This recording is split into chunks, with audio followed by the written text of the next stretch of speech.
Good night, everyone, and welcome to another Monday Night Forum.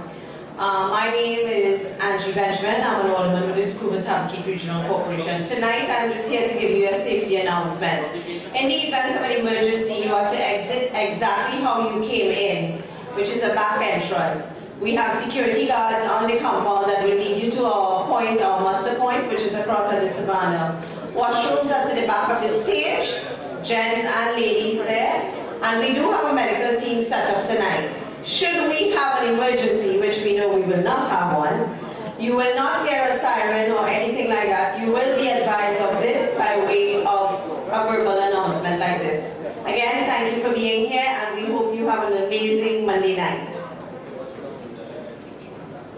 Thank you very much, Anjani. Let's give a round to Anjani, please. We now move straight into our next procedure, most important procedure, and that is a national anthem on the steel band by 16-year-old Celestia Augustine, daughter of our very own Seema Ramsaran Augustine.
Celestia Augustine.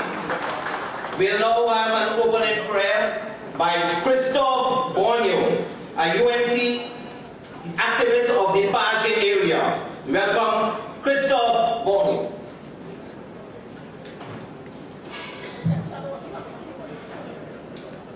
Pleasant evening all. Let us pray. Almighty God, we offer prayers to you and seek your protection for everyone in our blessed country. We pray, O God, for you to protect all of us from harm and sickness, so that we may have the strength to look after one another. O merciful Lord, we pray that you will continue to bless our land and those who cultivate our crops, so that there will always be food. We pray that no one will ever go hungry. Grant us understanding, equal vision and balanced minds. Guide us along a path of faith, devotion, and wisdom. Help us to recognize that each of us is equal. Make us appreciate that though we may be different in talents, circumstances, intellect, and beauty, we are all equal in humanity. Give us your protection so that we may live in safety and grow strong and free together. We pray that everyone will find love and peace in their daily lives. Dear God, we pray for our leader and members of our party.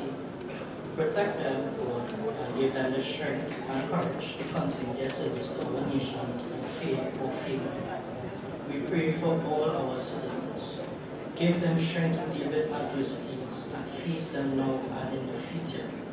Thank you, God, for keeping your children free in our democratic state, where every creed and race find an equal place. Dear God, we beseech you to bless our leaders, our people, and our country.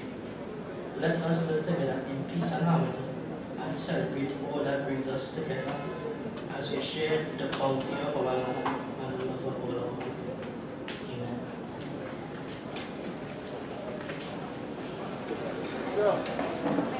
Thank you very much, Christophe. As you all can see, the UNC is all about youth, and clearly from entertainment to spirituality, we are seeing the youths. We are seeing youths and we are seeing experience, and we are seeing a blending of people together to make this United National Congress a strong and vibrant party for the future.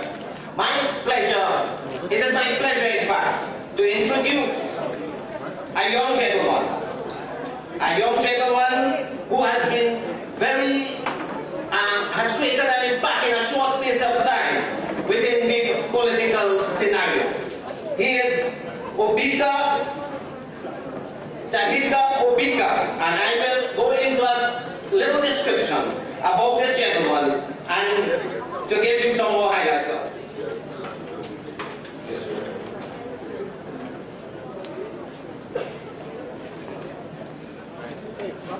Sorry, just 1 minute, right? Guys, technology sometimes this happens.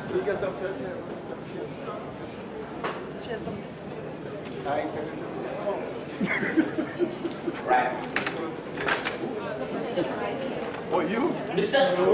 This gentleman, for the short space of time I have known him, he has demonstrated clearly that he's passionate.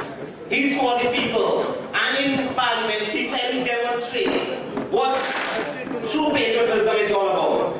He is a holder of a Bachelor of Science degree in Economics from the University of the West Indies and an MBA in Finance.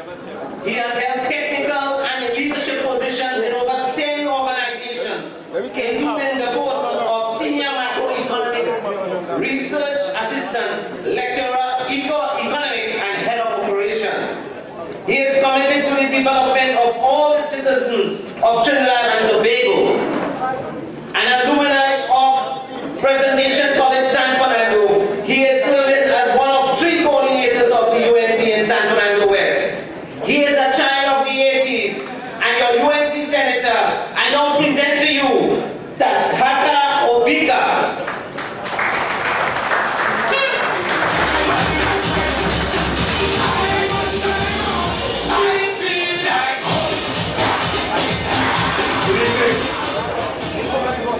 Good evening to the people of Bamboo number 2. Welcome to the UNC Monday Night Forum. Give yourselves a round of applause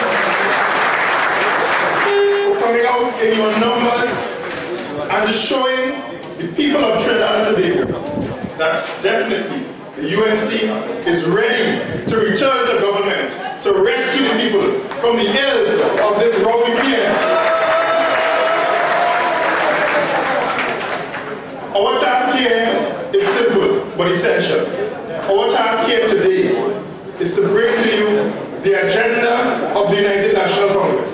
Our task here today is to show you how we are accounting for development though in opposition by virtue of our councillors who you have elected in your area. Our task today is to bring to you the paradigm of development, marrying fresh ideas with solid experience and the vision of the political leader, Kamala Prasad of Senior Council. Today, we are bringing to you a message of change and development, a message of nurturing the people, a message that begins with the very important word of service. As our leader has said time and again, serve the people, and what? Serve the people. It's sounding good. So, in the short time that we are here tonight, we must remember that there are things to take away, things that we must go home and reflect on.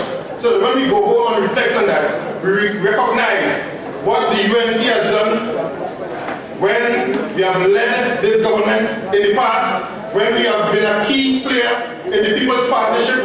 And one of the most significant things that has been done under the UNC was in the sphere of education and tertiary education. And tonight, we have none other than the former Minister of Tertiary Education, MP Fazal Karim. A round of applause for him. Because he will be bringing to you, reminding you of what you have lost. In Trinidad and Tobago, there is buyer's remorse. People are sorry.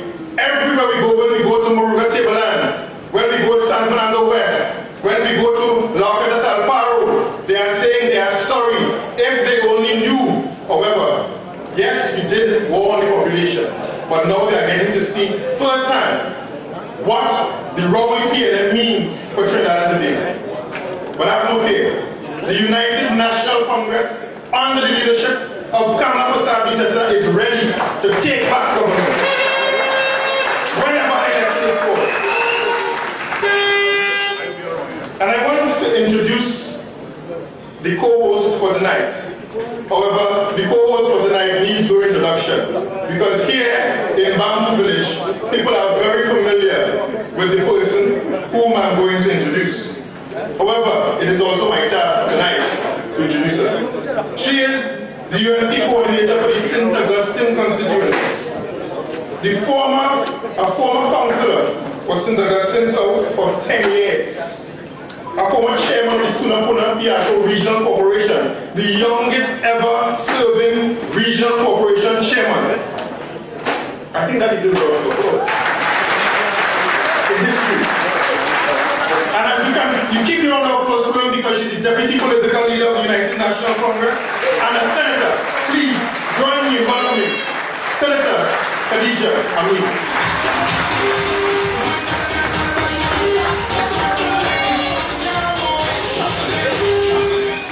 Thank you very much, and I'm so pleased to serve with young Tahaka Obika in the Senate of Trinidad and Tobago, representing the opposition United National Congress.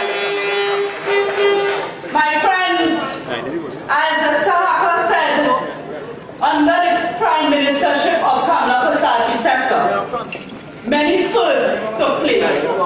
And while I would have created history as the youngest person to ever serve as chairman of a regional corporation, the service and dedication to the people of Trinidad and Tobago under the leadership of Kamala Prasad-Bisesa remains unparalleled and unchallenged up to today.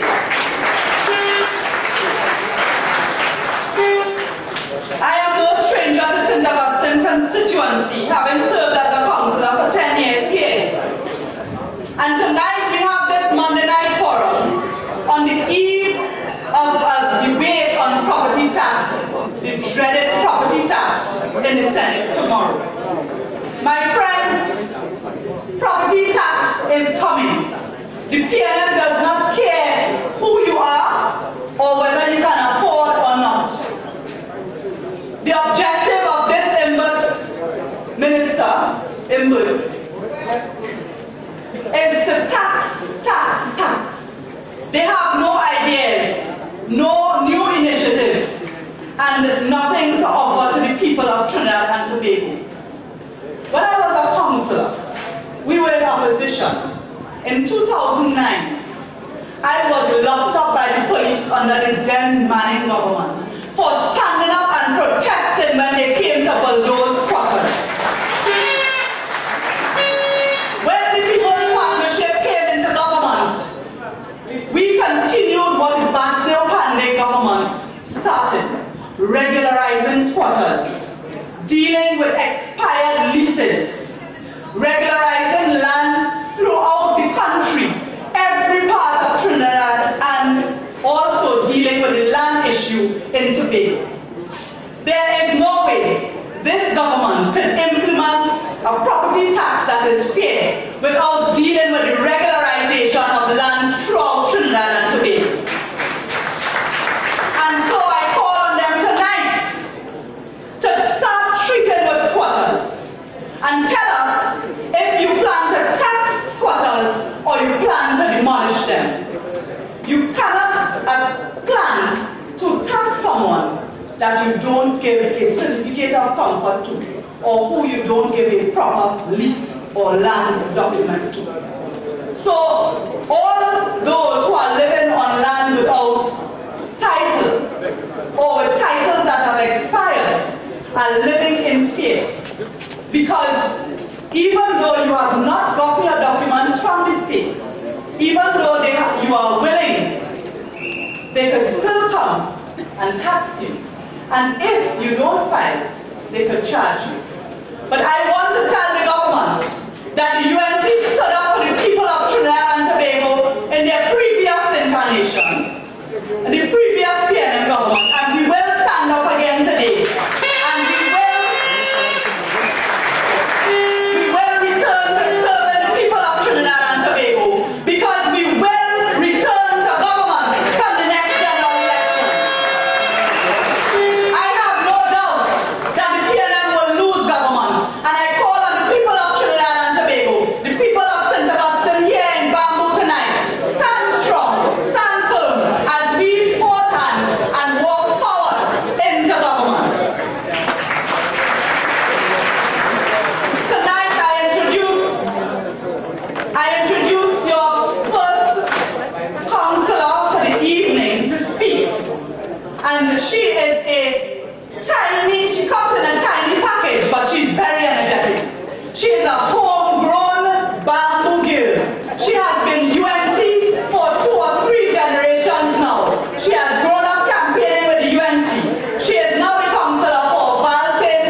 aldermen, and especially you, my UNC family, a pleasant good night. First, I would like to welcome you all to my hometown. You know, speaking here tonight in Bamboo as a councillor for the area is very emotional for me. I remember campaigning as a young girl, following my grandfather around, along with Uncle Harold, Uncle Moti, Uncle Harry, and others. I have always had a passion for social and community service, and my love for politics combined with that passion, as well as the love and support for my community, is what made me who I am today. The residents of Bamboo are not just my burgesses, but my family as well. No matter where I live, I still consider Bamboo my home. Whenever someone asks me, where are you from? I say with great pride, I am from Bamboo. I want to say thank you to my leader and to the Bamboo community for giving me the opportunity to represent and serve you. I take my oath very serious, and I will represent and serve you well. So my UNC family, I want you tonight to help me call upon the Minister of Works and wake him up, because you all know he's still sleeping. The Wyabal River is still to be dredged. The floodgate and embankment on Mohan Street still needs to be repaired. What are they waiting for? The rains to come and the bank to break, and then what? Flood again for the Bamboo residents. The last flooding in March, where almost 100 residents in Bamboo 2 and 3 got flooded out. The Minister of Social Development said that was not a disaster, so no compensation for the residents. What about the flooding last November? Residents of Bamboo 2 and 3 were flooded out then. Both the MP for St. Augustine and myself, along with our staff, in collaboration with the disaster unit of TBRC, came into the area, took all the information of residents, and it was forwarded to social development. There are still up to today, no compensation. And that is sleeping minister. There are a lot of single mothers, unemployed persons, whose food card was cut, disability grants cut because they claim they do not qualify. So tell me, Madam Minister, who really qualifies? Madam Minister, you need to visit welfare offices and find out what's really going on. You know, I liked it better when it was Ministry of the People and Social Development. Now they take out the word people and they forget about the people too. You know, I could go on whole night telling you how this PNM government has failed the citizens of Trinidad and Tobago. But tonight, I will end again by saying to the Prime Minister of Trinidad and Tobago, Mr. Prime Minister, it's okay to admit you and your government has failed the citizens of Trinidad and Tobago. And once again, I am giving you an easy way out. Just blame Kamala, as usual. Say she messed up the country, so she has to come back and fix it. And call elections now. Long live UNC, long live Kamala.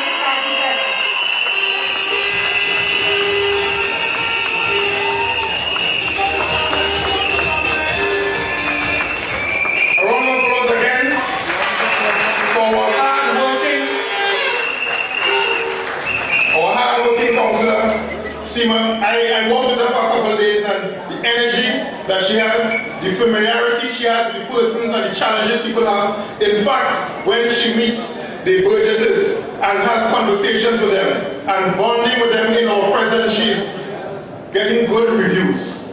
So therefore, another round of applause for the hard-working councillor. Now, in the United National Congress, as I said, and as you are well aware of, the plan is to marry fresh ideas with solid experience. I will be saying that each time I take the podium. Fresh ideas with solid experience. So as we go forward in Trinidad and Tobago, it is also important to get the persons in the country who have this solid experience also part of the productive sector. So therefore, one of the main pillars of development going forward is diversifying into and developing the silver economy. What is the silver economy? The senior citizens who have retired or near retirement and are looking to repurpose themselves to contribute positively to the development of Trinidad and Tobago in the new age. Getting them on board, getting them through the new education programs that are required. But what is this Rowley P&M's response to the silver economy? No gate for persons over 50 years. That is criminal. They have shown that they are lacking any vision whatsoever to get the senior citizens who have the experience required that must be married with the youth so that we have proper direction, because the youth have the energy and the seniors have the knowledge that is required to take the country forward. That is said, we have another young and very dynamic councillor who has been a councillor in the Davidi-Carabo area since 2010. So therefore she has gotten a second mandate. And she's going strong. She's been an activist since 2005 in Davidi-O'Meara constituency and is the vice chairman of the St. Joseph Constituency Executive for the United National Congress.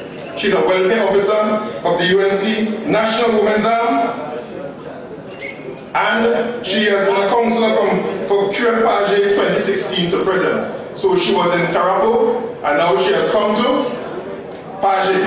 So you see, diversity, getting knowledge of all spheres of the society, getting knowledge of all aspects of the community. And by the time you get back into government, all these dynamic councillors will be important. Please, she is getting ready to take her studies further in the development of looking for a master's in business administration. Please join me in welcoming on stage your councillor for Page, Jalen Group Lorraine. I will go for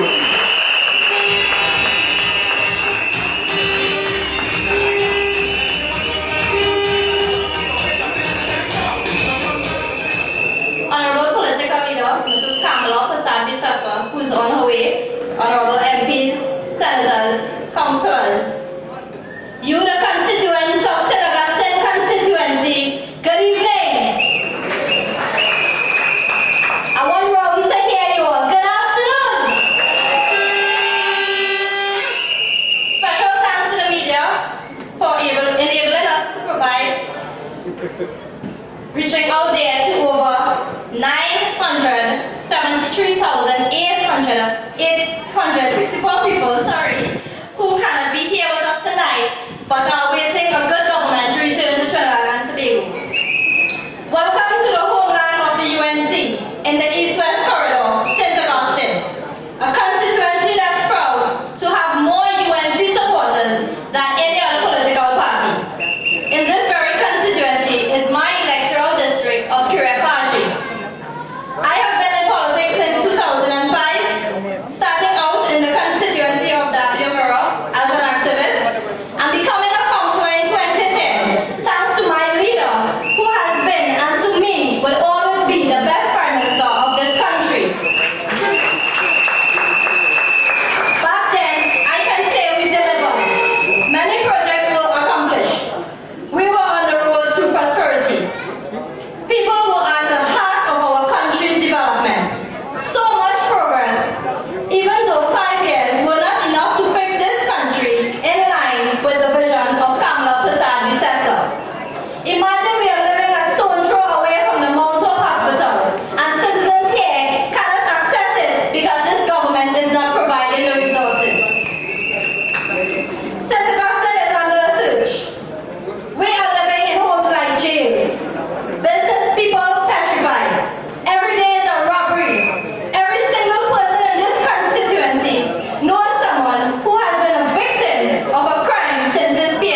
Partnership government as the Minister of Tertiary Education. He has been an educator, he has been a mentor to many, and it seems to be a passion of his to make people's dreams come true. He coined a phrase that sort of stuck with people. From cutting cane to flying plane. He was the man under the People's Partnership government who made it possible for there to be tertiary education, technical and vocational skills center throughout the length and breadth of Trinidad as well as in Tobago. From Rio Claro to Point Fortin to in the east, and of course the people in the west and central. Every child deserves a dream, and there is no way that the present government's approach of taking back the laptops and cutting school feeding and cutting security in schools and closing down the schools will make that dream possible. We under the People's Partnership government went way beyond basic primary school and secondary school education. And so there was a Ministry of Education and a Ministry of Tertiary Education and Skills Training. And the man who headed that ministry was none other than Fazal Cairo. He's now a member of Parliament for Shabona East. Welcome him to this evening's meeting.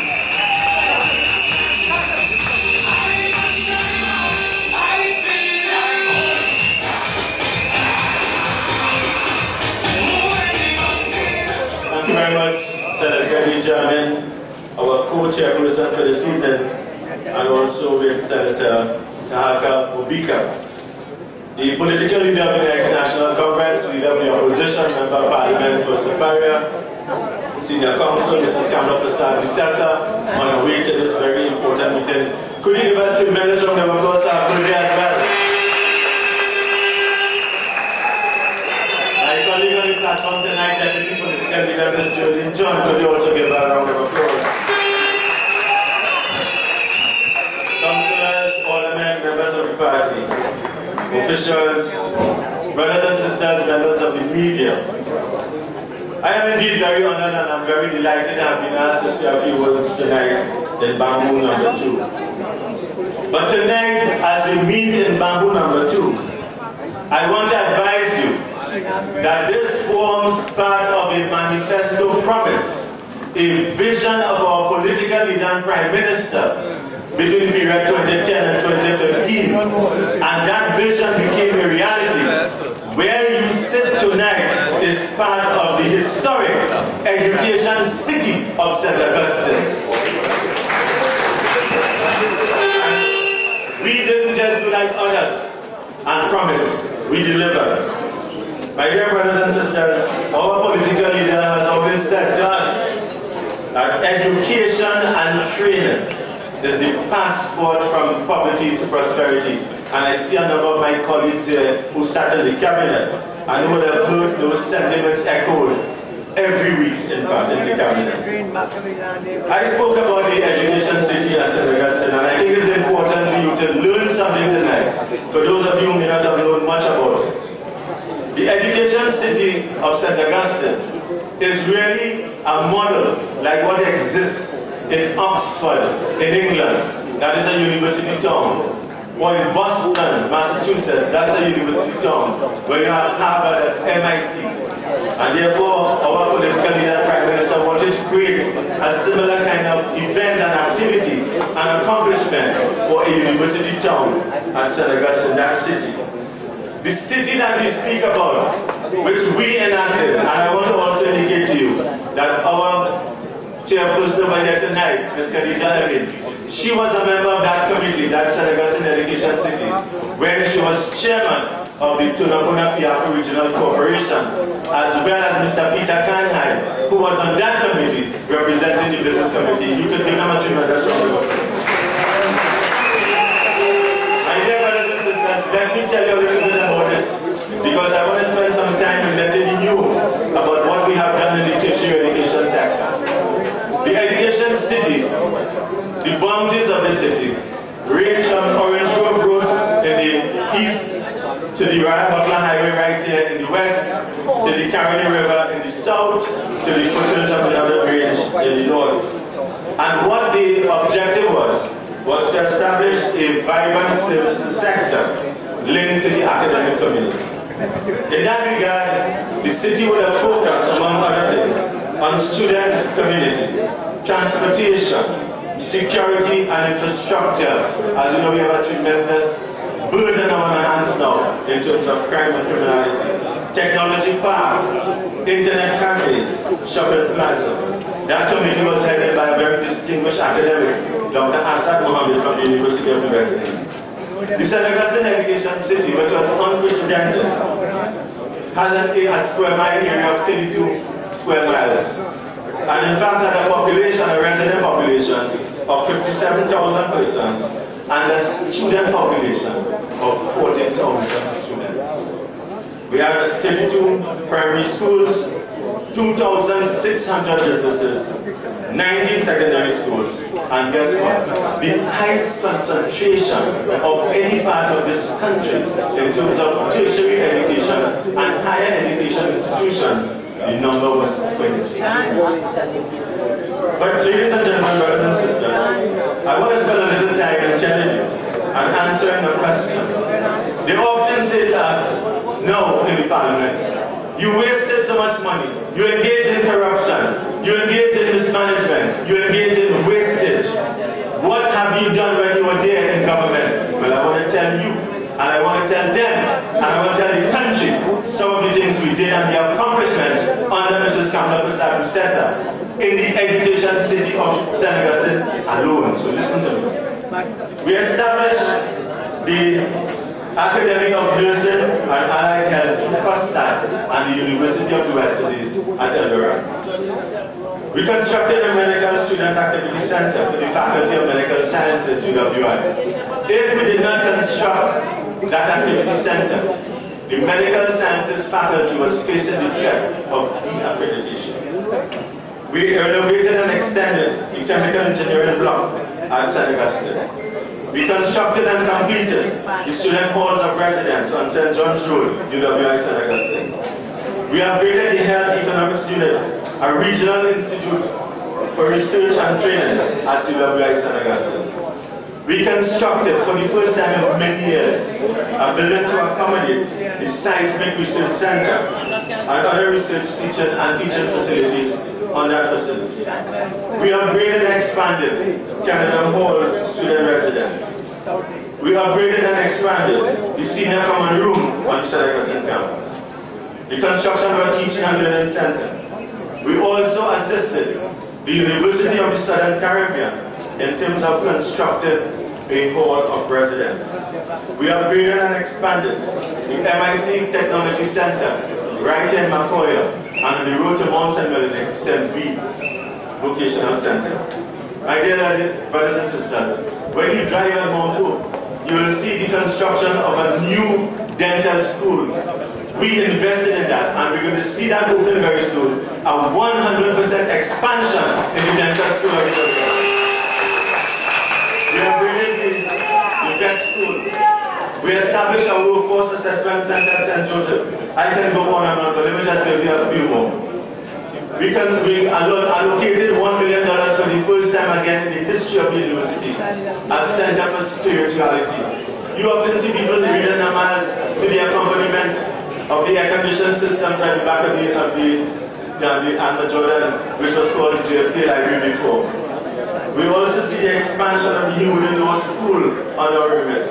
And we constructed a Center for Workforce Research and Development. And one of the things we did that was novel, we engaged under the leadership of our very distinguished Professor Vijay Narayan Singh, a peri-operative surgical technology program where we trained over 100 persons to work in operating theaters in this country. Never before in the history of this country.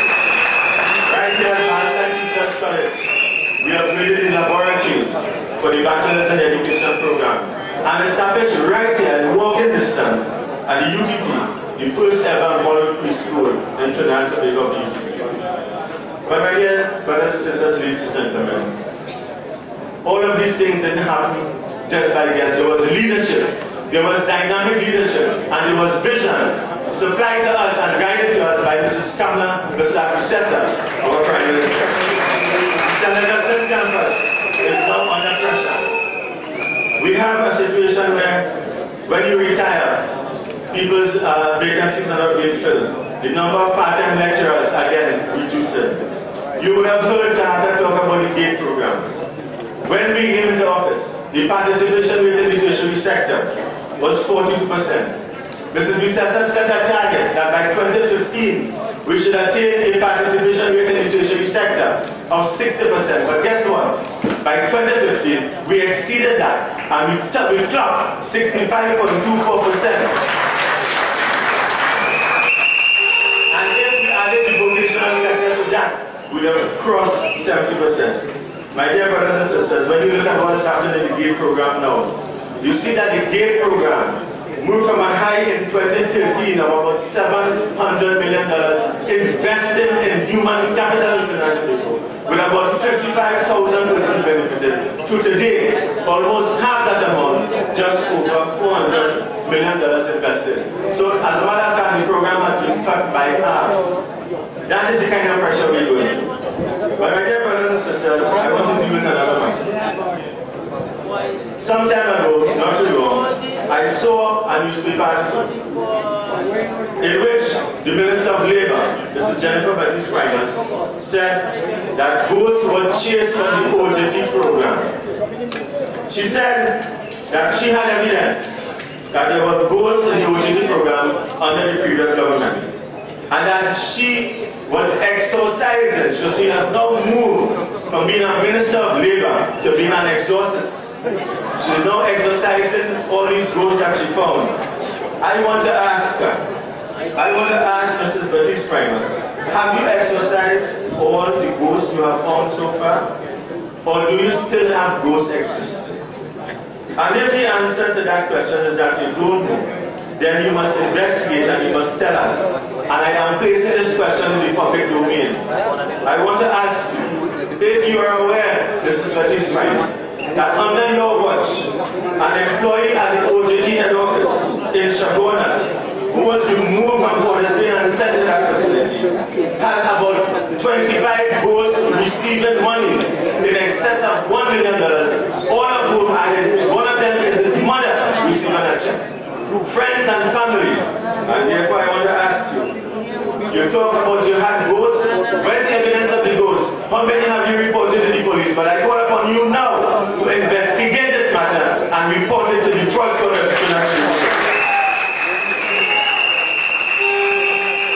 My dear brothers and sisters, we are seeing and we are reading talk about UTT and independent closure.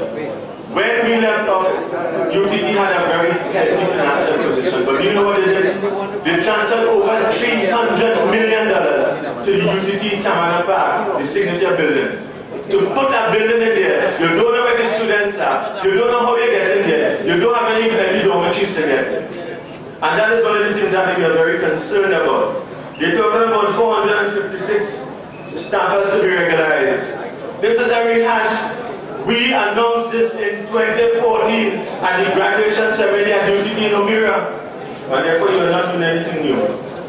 But one of the things that really caught my eye was an advertisement in the Yesterday paper. You will have heard Khadija talk about from cutting cane to flying plane. We landed a Boeing 727 jet at Camden, never before. The vision of Mrs. Kamala Besar-Bissessar was not only to have an aviation campus, but that was going to be our second domestic airport in Trinidad and the third in Trinidad and Tobago. I tell you, under Mrs. Bissessar, when she returns as Prime Minister, I'm sure she's going to give consideration to open that airport in Camden. And you know, I read a part of this thing. This new president of UTT said, and I want to quote him. He says, as the regional forerunner for aviation, trade and education, UTT is doing its part to impact the industry. You ain't open campus yet. You don't know how it come. What is the name of the aircraft that we landed? You publish it here as 9Y UTT. The name of the aircraft, Mr. President, and I want to tell you this. Look at the door, the front door, just at the belly of the plane. You will see the aircraft is called Natalie. So we landed Natalie, and I want to ask you, I call upon you on the University of Trinidad and Tobago to open the aviation campus immediately. Keep Natalie warm. We have to make sure that all our boys and girls and our students access this program. But you know, I saw in the newspaper where our Honorable Prime Minister went to England to meet with the Prime Minister of India to ask him what? He wants help in aviation training for helicopter pilots for Trinidad. I don't know if he knew or if he doesn't know or if nobody told him. We train helicopter pilots right here in Trinidad. And I want to tell him, when he comes back to Trinidad tomorrow evening, take a trip down to the UTT Aviation Campus. There's a simulator there waiting to be opened. The AW139 helicopter. We have the ability to train everybody right here. You are sending people from the Air Guard to train in fixed wing in the United States of America.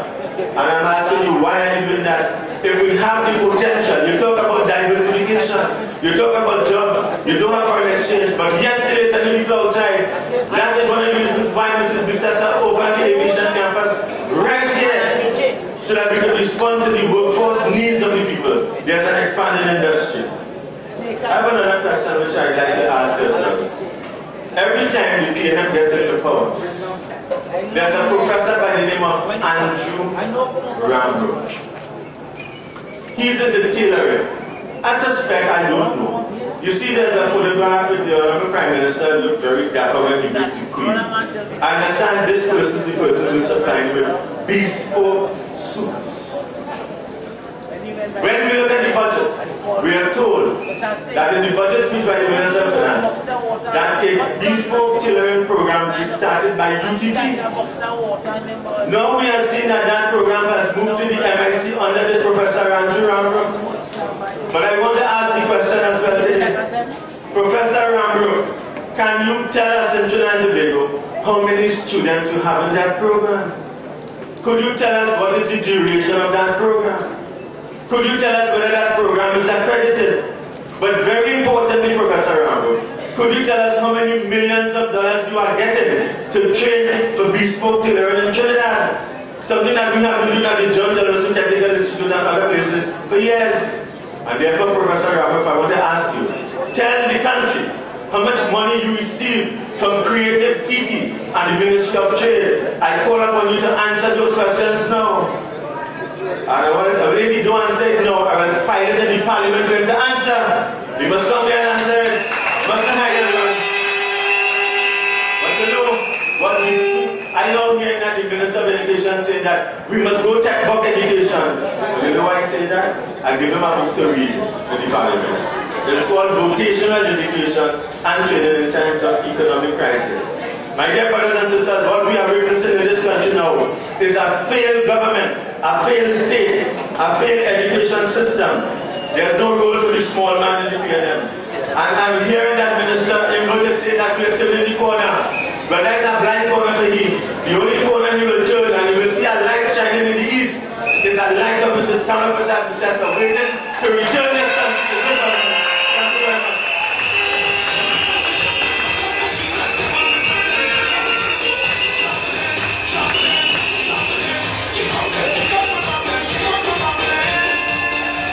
A round of applause again for the very vibrant, hardworking, intelligent, and committed Member of Parliament. I also want to recognize and acknowledge other sitting MPs here today. We have MP Rujunat Darcy, MP Rodney Charles, MP Barry Podara, MP Christine Waluse, Russian Parade MP. We also have the former acting Prime Minister, Madam Daphne Phillips, with us tonight. And also, you know that the United National Congress improved in the local government elections that followed the 2015 general elections, and we have with us two of our sitting chairmen of regional corporation of the Kuba Tabakita and Paro, Mr. Henry Wong, and of course of the Mearo Rio Claro Regional Corporation, Chairman Glenn Ram.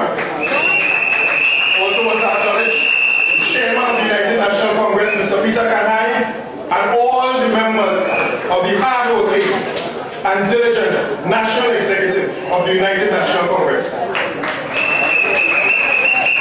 The next presenter, the next speaker I'm going to introduce tonight definitely is a woman of substance. Definitely is a hard-working and committed servant of the people of Trinidad and Tobago and of the United National Congress. She's a former Minister of Transport, Tourism and Tobago Affairs under the Basio Pandey government.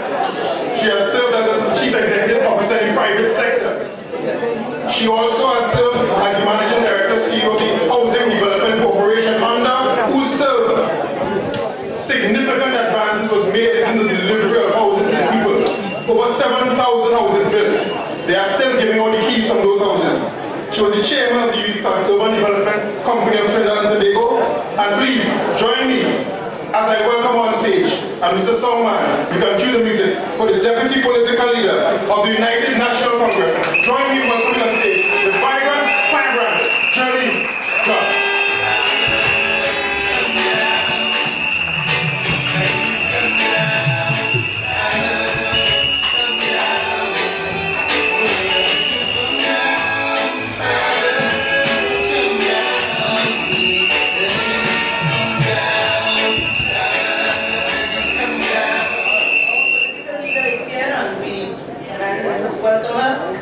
Resounding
Thank you all so much.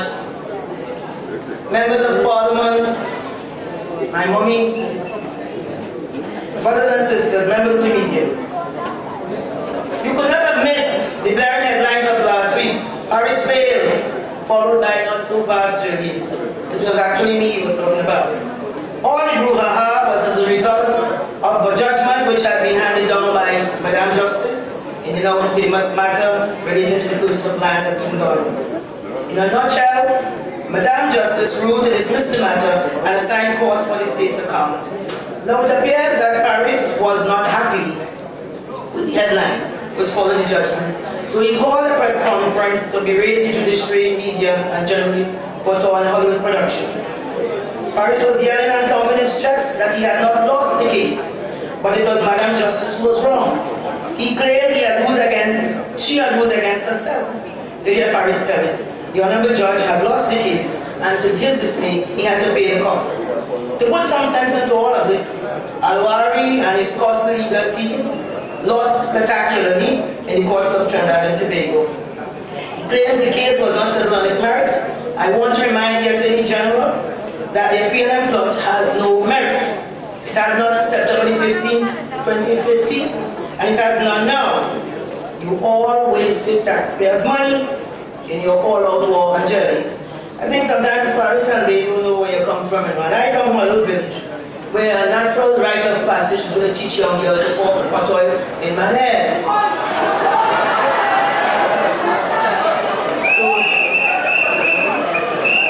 You know what I'm talking about? It's a black woman's secret, they wouldn't understand, you know? So Paris did not win last week. You're winning this week, and I go in very slowly. Because Paris probably have brain damage from the big lash Ramsey put on him. So I recommend that Paris get somebody to hold him, rub it with some bay rum, and give me some smelling salts because he need it. You see?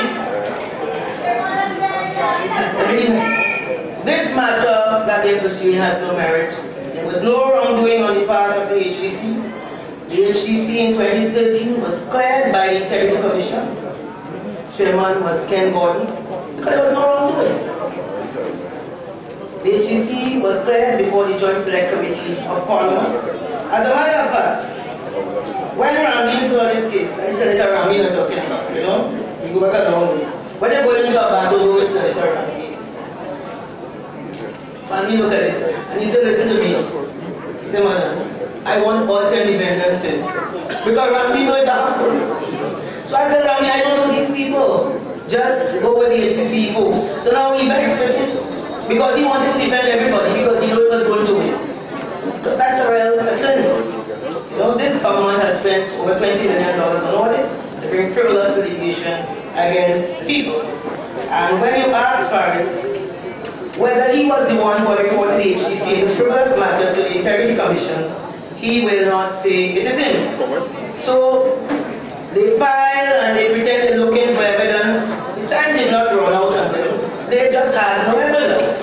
And this man, this Paris is a dunce who likes to rob, and all he's doing is causing taxpayer money.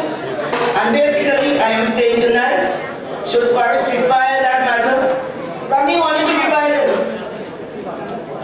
More cost. But the cost must be for Paris's account. He must resign and he must pay personally. The country must be there, Paris and Rowley and the stupid. You see, I am told that all of this grandstanding could be because the PLM internal elections are very soon. We know that they call Rowley a Rottweiler, and Paris wants to run for leadership. So Paris feels to go up against the Rottweiler, he has to become a werewolf. Now, while all this going on, the Prime Minister in London, UNC friends in Britain, there's an immigrant issue right now. You understand? Thousands of people went to England 70 years ago. They didn't have a lot of the procedural stuff. The paperwork wasn't in order. They went in 1948 or thereabouts. They went in some boat they call Windrush, so they call it the Windrush generation. So, you know, these people now, in 2010, the British Home Office destroyed the documents, and these people are having a hard time to check whether these people have indefinite leave to remain. So the folks who are affected can't work, they have been there for so long, they're not old people, they can't rent a property, they are being told now they have no health benefits, etc. So the Caribbean Prime Minister has been there for so long, took the opportunity to say, let us try and press Theresa May for a meeting. You know she was resisting, but she eventually agreed. When the photographs came out, we didn't see our Prime Minister because he, like Jericho, he just there. So now the acting Prime Minister said, there was a meeting that our Prime Minister had, Rowley had, so he just couldn't attend to this rain rush thing. So because he had to meet with Shell and BP and so on, because of some of these little things. You know, they always vague with what his whereabouts. Now, he said, but never mind, he will send the Minister of Foreign Affairs and you recognize that guy because that's the same fellow who has the Dominica problem. And he alone, you know, could have acted in Dama and Dama. Now, why is it that whenever there is an issue to do with people's suffering, with people's vulnerability, our Prime Minister is always missing in action? What it is about, I mean, Brother Karen talked about it, what is it about the poor and the vulnerable that this fella could never show up? You understand? I mean, Theresa May felt that this thing needed attention, but not Rowley. Of course, on Sunday I saw him skinning and grinning, he's at Buckingham Palace, face all lit up. You know, I'm sure he was there looking at Her Majesty and thinking, my name boy, no, who's the man? I'll probably have to write a new book now. Keeping up. Keep Christopher. Keeping up with Elizabeth of Windsor. Understand? Because all he's about is about the powerful and the mighty. He's not about the vulnerable. He did not think that he could have told Shell and BP to just wait for 2 hours, an hour even. They are there to meet with the government of Trinidad and Tobago. They will wait. They have to wait. You see, last week Friday I was told, in trying to explain why our Prime Minister is so cold and uncaring, the psychic Yesenia, I think it's Adams, is her name? Yesenia. Gonzalez, sorry, yes, Gonzalez, was doing some kind of Facebook live event. And she lit 2 candles, oh, this is true, I can't make this up. And when they blow out, when she called Robin. She said this gentleman is very cold because in a past life he was a snake. Now, I feel Yesenia cannot see. I feel Yesenia is wrong. Rowley in his past life was the mysterious tombstone from Tobago because he's a Prime Minister without knowing it. He doesn't know what his duties are. He does not know what he has to do. He does not know that he has to lead. He does not know that his Prime Minister is comforter-in-chief. That is what a Prime Minister is. You understand? When Campbell Bassett, this as a Prime Minister, established a Ministry of the People to ensure that citizens in need got access to food cards. VAT was removed from basic food items to make it more affordable. Mothers with disabled children were given a grant of $500 each month to assist. She created the Children Life Fund with her first cabinet note, and she contributed 10% of her salary every month, and mandated that the ministers contribute 5%. What did, 15%, sorry. What did Dr. Robbie say? He said, I want my money. I work hard for it. I don't want it all now. What did he say when women are violently abused by men? Some of these women even end up there. He said, too bad. I did not choose who is in your bedroom. When single mothers have to go out to work and young girls become a little wayward, he said, too bad. Good luck with that. They are like hyenas in the African jungle. He still has not advocated any restorative programs of hope and opportunity for our sons who have been abandoned by their fathers. With no guidance, they turn to gangs. His response to that is to champion the anti-gang legislation, to persecute them. No policies of hope or restorative program. St. Augustine, tonight we on the corridor. Corridor people, these are our young people, mainly of African descent. Hopeless, no access. No seat at Rowley's table, because of course, they are not privileged. You see, like, until he sent a young man, Leon's to Parliament, I'm told he's an engineer. Why hasn't Rowley given him some kind of position, even as water fetcher in the cabinet? Is it because he's a black Rasta and he has no status, no standing? You know, but the situation is different. If you are a So the young minister who leave a very pregnant wife for another woman he met on the job. You are promoted to the minister of everything. And then they want to preach to young black men, telling them to zip up their pants when they are packing their PPs everywhere. Everywhere. They are packing, telling young black boys to zip up their pants. But their PPs on top. Packing it everywhere. You understand? It is good when you're a young minister. Lavantil was Hines. I don't even know why Lavantil voted for Hines to go back. When Hines, came Minister of Transport and so on, they're happy. Lavantil could get something. But Imbe will not give Hines 1 cent to spend because Hines was just warming the seat for Rohan to come. He's the real Minister of Transport. He comes, he discredits the Port Authority Board, cancel 18 months contract from the supervisor. We know how that ended. Last time I saw Rohan, he's there, you know, all they do is turn and back and so on. He's on the stern of supervise somebody, of the TNT Spirit, going to Tobago. Of course, Zest, he's there, he has a priest playing the fool, sprinkling the boat. I mean, nothing wrong with the boat, but everything wrong with your Rohan. Rohan is the one who keeps sprinkling. You understand? He is more expected. Rohan is more honest. So you see, when it is, they put all kinds of ceremonies to come works. They put in public utilities. I said, okay, you could have Lavantil there. Lo and behold, Rowley Young came out. He put a Ghanaian. Because a foreigner is better than Hines. So Mr. Ghanaian turns up at the president's house. President tell him to be sworn in as a minister. You have to be 25 years old and over. 1, tick. You have to be saying a word to that effect. Tick. You have to be a citizen of Trinidad and Tobago. He said, well, the total show you remember. And we talk to Ghana to come back to be sworn in. Imagine that. A foreigner is better. So what they put Hines, they relegated him to just files in the Attorney General's office. I want to tell you tonight, if Rowley puts Hines any lower, we will have to remove the finding. This fellow behaved as a crazy uncle. Talks another stupid, a disgraceful human being, a disgrace to Lavantil. You understand? You have to remove the find Hines, a man with no dignity and self-respect.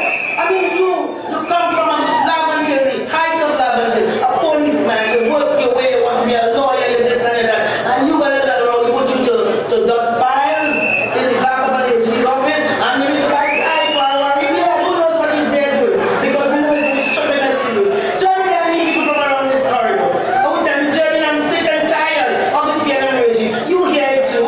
My question to them, aren't you sick and tired of being sick and tired? What are you waiting on? Do you think Jesus is going to fix it? No! You need to get up and get. Not because Rowley tell you have no privilege and no access. You have power in numbers. And when the UNC intends to put you back to work, the policies of Canada beside this administration, the policies created 52,000 jobs from 2010 to 2015, and we will create it again. We have a jobs agenda, a jobs manifesto. Right along Lavantil, along this corridor, every morning the only vacancies is for gangs and for drug block. There we find our children playing in white vests and short pants with slippers on their foot. They have nothing in the drain, their blood is going down the street. And Rowley with his hard eyes smiling to Elizabeth, keeping up with Elizabeth. That is all he is good for. Rubbish. So my political leaders told me, because you know she felt, Dr. William started, he said the future of the children is in the school bag, the future of the country is in the school bag of the children. And in Ghana beside this, he said the future of the country is in the lap of the children. And she has said, I mean, we were about to roll this out, that within the context of the depressed areas, low-income areas, that we have to look at a way to institute free broadband access service to low-income households.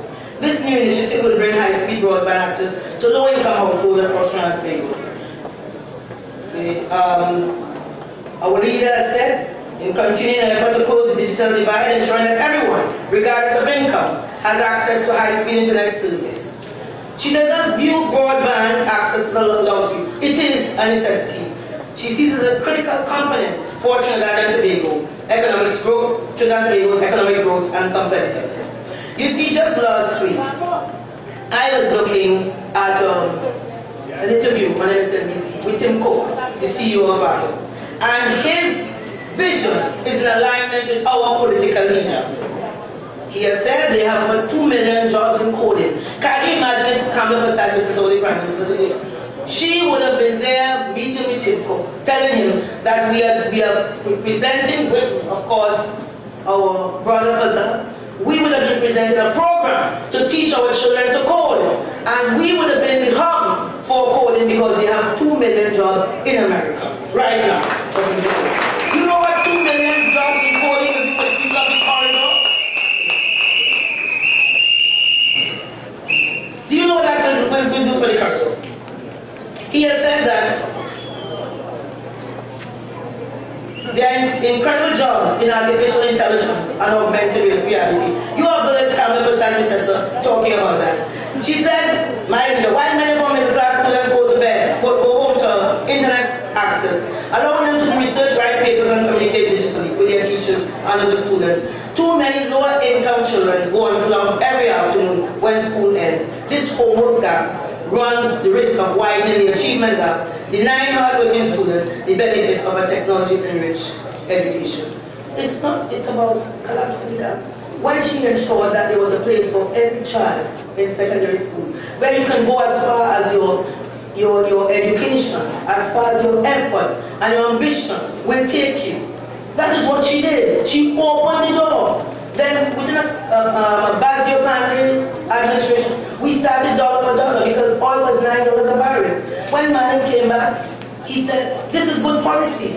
This is good policy. So what did he do? He said, we are doing better. Let us hold the gate. That is good policy from administration to administration. Kamala Prasad came back and she said, okay, we are going to go now with the internet highway. We are going to give laptops. What does Rowley do? What does Rowley and his cabinet of deplorables do? They took it away, and they have no shame about this thing. So tonight, I am telling you, corridor, we have to take our government away from Rowley.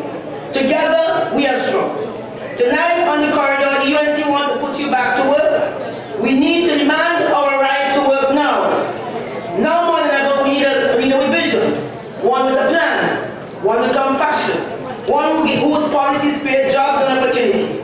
One who gives us health care and hope. One whose policies will protect our vulnerable women and children. Tonight, I urge you to let Kamala Prasad be your bridge over troubled waters. All need at labor and heavy labor. I assure you that in the house of the rising sun, there are many mansions. And if it were not so, this big head that girl from Charlotte would have told you. I would have told you that it is not so in the house of the rising sun. You must study them and their vindictiveness, their nastiness, their vindication. Never mind what they do, the Lord is our shepherd and we shall not want. We will lift up our eyes unto the hills. My Tobago granny taught me that. Let's keep on working. Let's keep on fighting for a brighter TNT. Let's keep hope alive.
In the past week, we walked in Cura, in Page, in St. Augustine South, in Spring Village, Bamboo 3, Bamboo 2, and I see people from throughout St. Augustine constituency here. St. Augustine, I am so proud of you. I'm proud that we are here in this constituency. Give yourselves a round of applause.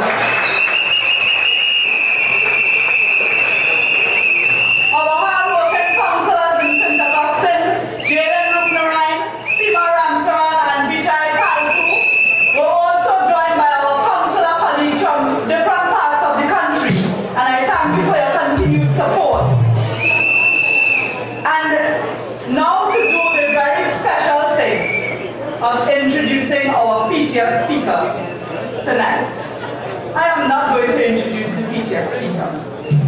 We have a young lady from bamboo number 3. If I call her name, the people from St. Augustine, you might know her. But if I tell you she's Pandit Yankateshu's daughter, you'll know what I'm talking about.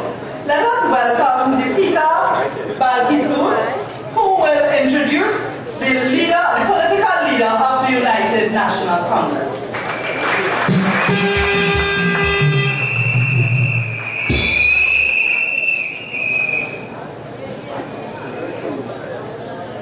Members of the head table, ladies and gentlemen, good night. I bring greetings from bamboo number 1, 2, and 3 and other surroundings. I say a hearty welcome to your Monday night forum. It gives me the great pleasure to introduce tonight's featured speaker.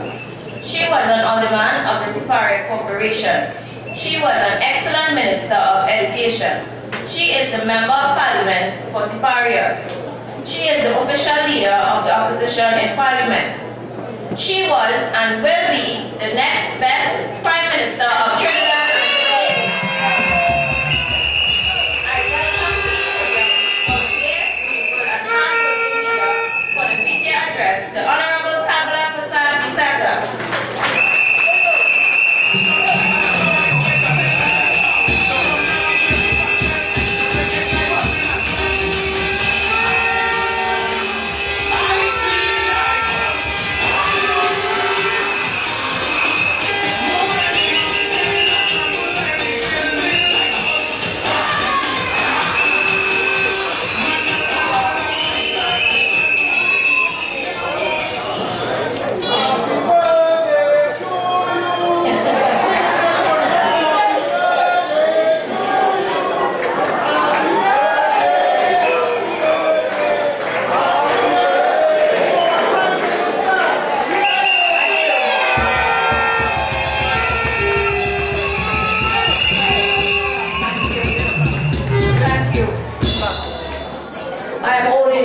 For those who are asking how old are you, I'm old enough. I'm old enough, I'm ready, willing, and able to serve as your next Prime Minister of Trinidad and Tobago.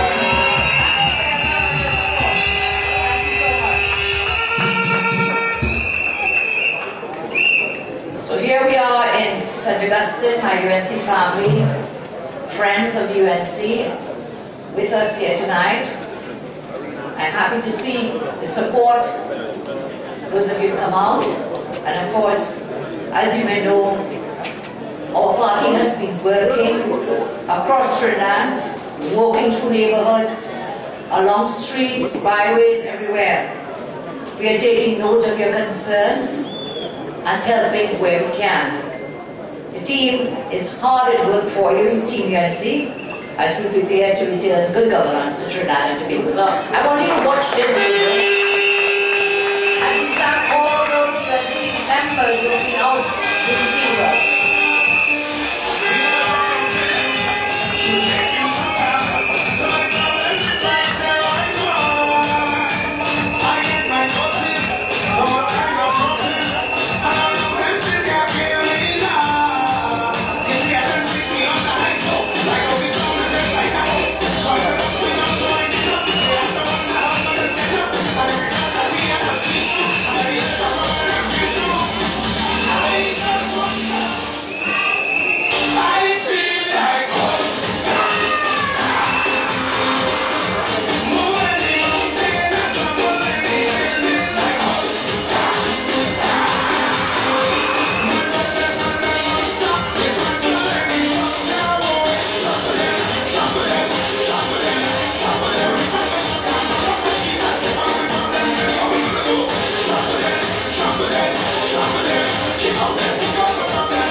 And as you know, throughout, UNC teams have been walking the ground, as you say, very much foot on the ground, in the field. We want to thank all the UNC activists, councillors, aldermen, MPs, senators who have been out in the field there for us.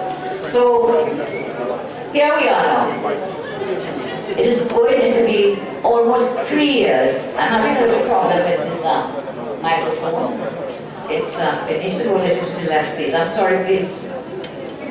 It's blocking my view of people.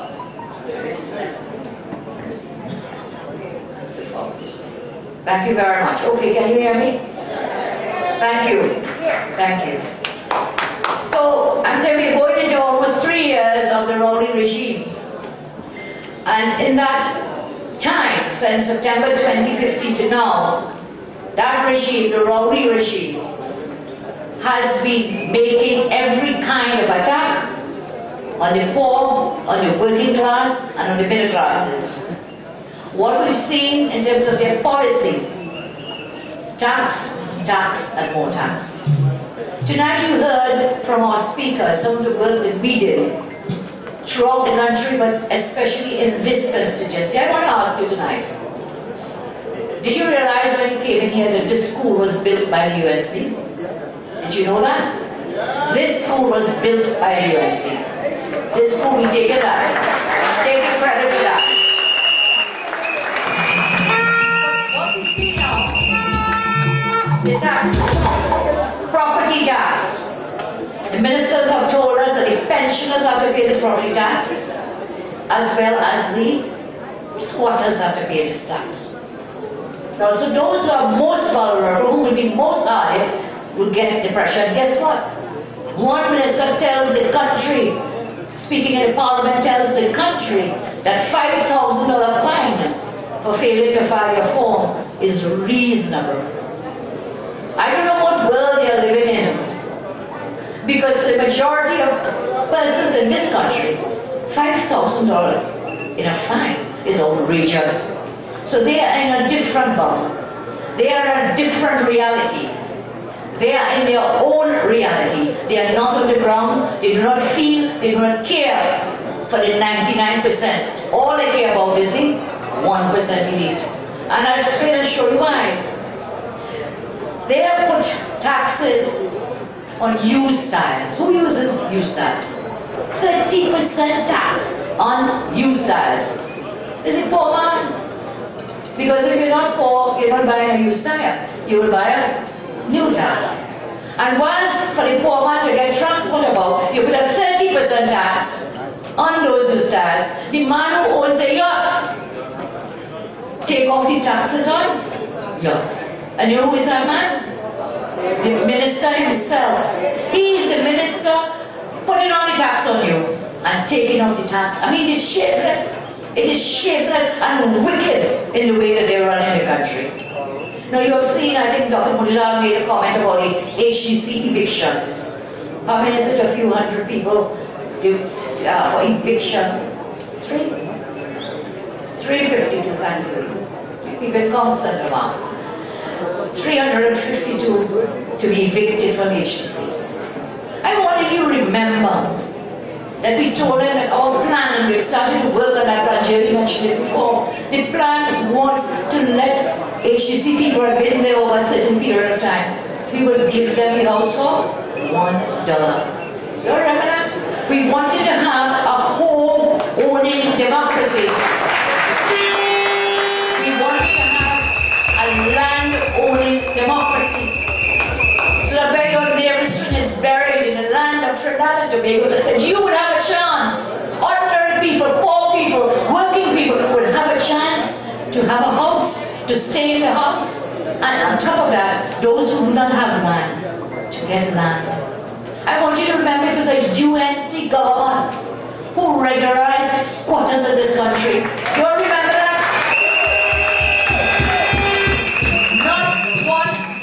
Squatter house was broken down whilst we were in government when I was your Prime Minister. Now they want to evict people from their homes. They have forgotten the burdens they are placing on people, that we have so many job losses, so much unemployment. You cannot pay the HCC rent. Munilal put out But you know what we would have done in a position like this where people just don't have the money? We would have given them a moratorium at these hard times until better that they could pay the HDC money. So we're not saying that they must break the law and not pay money, but they should be given a chance to live. Here is a man, a prime minister, who bought millions of dollars in paintings, and then he decided, wait now, I don't have nowhere to put these paintings, you know. I don't have anywhere to gallery these paintings. So you know what? I'll go in and build a castle. I'll go in and fix the castle. So that they could go there with their 1% friends for cocktails and to eat cake and wine and view the paintings in Stormont Castle. That is their priority. Their priority is not you. Their priority is not that 99% of the population. Their priority is about the 1%. Let us not forget that. We keep forgetting. When we remember the things they did, you taking money to fix golf course, man. People cannot get medicine. You cannot get proper medicine in the hospital. I heard one of our speakers tonight talk about Mount Hope and so on. You cannot get surgery. But they're spending money, millions in foreign exchange to pay a minister to get treatment in the US, and you can't even get a bed in a hospital in Trinidad and Tobago. You have to wait in the corridor. What is their priority? What is it? Their priority is 1%. Friends and family, 1%. When we look about, we see over 100 schools have not been completed, and I heard, is it Seema? Also Seema spoke of the school in St. Augustine here, or was it Constituency tonight? Yeah, the Presbyterian school that is almost complete. It will not be about 100 schools, totally bush and grass, as I know my colleague would say, pumpkin, coralli vine growing on the buildings, and they will not open them. They will not come. Ramaitres in right up in my end. 2 schools there. 2 high schools almost complete. They just stopped work, they just stopped work, they just stopped everything when they came into office. Priority totally out of gear, totally an upside down bowl. And so you can't get basic medicine. Imagine people are going blind in this country because they cannot afford to buy the eye drops for the eyes. They cannot afford it. And I'm telling you because I know, because I use those eye drops. And it costs $360, and you have to put that eye drop. If you are diabetic like I am, you have to put that every day. But that's not their priority. People cannot get their diabetic medication. You can't get it. And many of us are, as the Chinese call it, you have sugar. You're diabetic, and you cannot even get that medicine. Priorities totally not in the real world with the most vulnerable in our population. Surgery backlog, Dr. Gopi says here somewhere. Surgery backlogs. People can't get surgery. They are shameless and they are wicked. Can you imagine, let's say, the millions you spend for a man who is not doing his job? Okay, so everyone gets ill, you take some time out, you're ill and you sick leave. But that cannot be that you have people in a constituency that get a Talparo, which would an MP. What is it, 7, 8 months or something? It's not many months. Being paid, and not just being paid, you know, and all the bills being paid, when right here, poor people cannot get eye drops medication, cannot get diabetic medication. Total priorities. And now we see here, cancer deaths. The oncology center that we started, they stopped it as everything else. I'm sure that every person sitting here tonight, every person listening knows someone, a loved one, who has cancer. Stop the work on the oncology center. But let me remind you, as your Prime Minister, I caused to be built, not one hospital, the Cuba Children's Hospital, the San Fernando Teaching Hospital. Under my watch, we completed the Scarborough Hospital. We're not stopping there, no.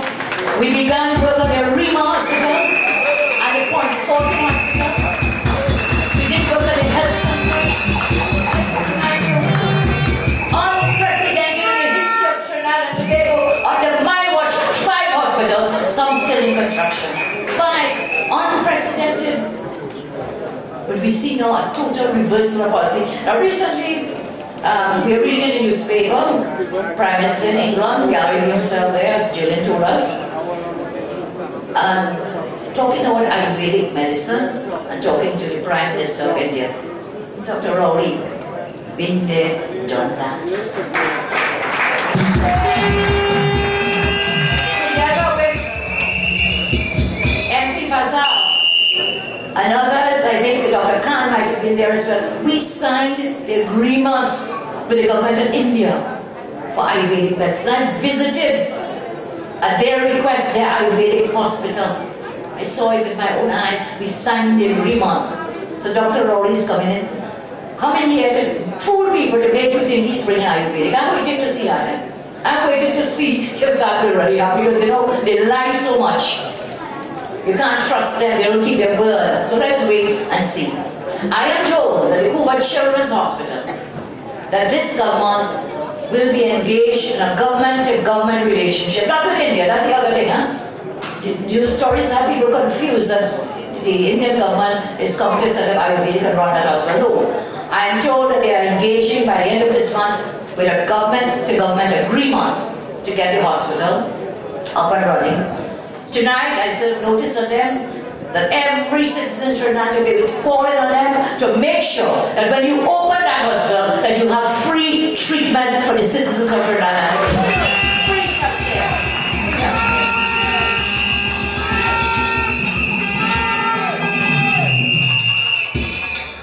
And then, the PNM propaganda is so vicious. Tonight I want to correct something that they have been out-touting. You see, they thought nobody would catch them. They thought they could do things in secret and get away, but they don't. Because the truth will always surface. So tonight, I would say the only thing they're good about is spreading their propaganda. Before the 2015 general election, up to now, they have been using every means available to spread their propaganda. So, they have shown they will do whatever it takes to keep them in power, to grab power, and then to stay in power. So what have they done now? They have come up with Emailgate 2. You remember that Emailgate 1, the fake emails? They've come up with Emailgate 2. By now you would have heard about Cambridge Analytica, another distraction by this government that they're pushing to try to taint the UNC. They're making wild statements and accusations with no evidence, and they want to take this to the Joint Select Committee and so on, which is not the place for that. If you want to investigate, let the police investigate, let the DPP investigate, let the Integrity Commission investigate. Don't take a political party. Don't take a political party before a Joint Select Committee that is headed by who? A fellow named Hines, an executive member of the PNM. You put him in charge. They had promised us when we had talks with the Prime Minister that they would put an independent senator. Well, that was years ago, more than a year. Prime Minister agreed, and then up to today, Hines is going to be judge, jury, executioner, and prosecutor. So we want the UNC wants no part of that. We want no part of that puppy show. On top of that, when you read the law, a GMC investigating a matter like that is totally unconstitutional. Section 66A of the Constitution, which by the way was passed by the first UNC government, under Mr. Pandey, was inserted into our Constitution to set up different joint select committees. One of them is on national security. You have others on the various ministries. So they were set up, when you read Section 66A, the mandate, the purpose of JSCs is to inquire into the work of government ministries, departments, state enterprises. Is this matter something to do with government? Or is this something to do that you are alleging, and I'll come back again, we had no part of Cambridge Analytica or the affiliates, UNC. So it's a witch hunt, it's a puppy show, because if they really had any evidence they will take it to the police, they will take it to the DPP. But the parliament is being abused for their propaganda purposes. So, while statements going to send this to JC and so on, I repeat and I want to make it very clear that the UNC had no involvement, no contract, no dealings with Cambridge Analytica or any of their companies.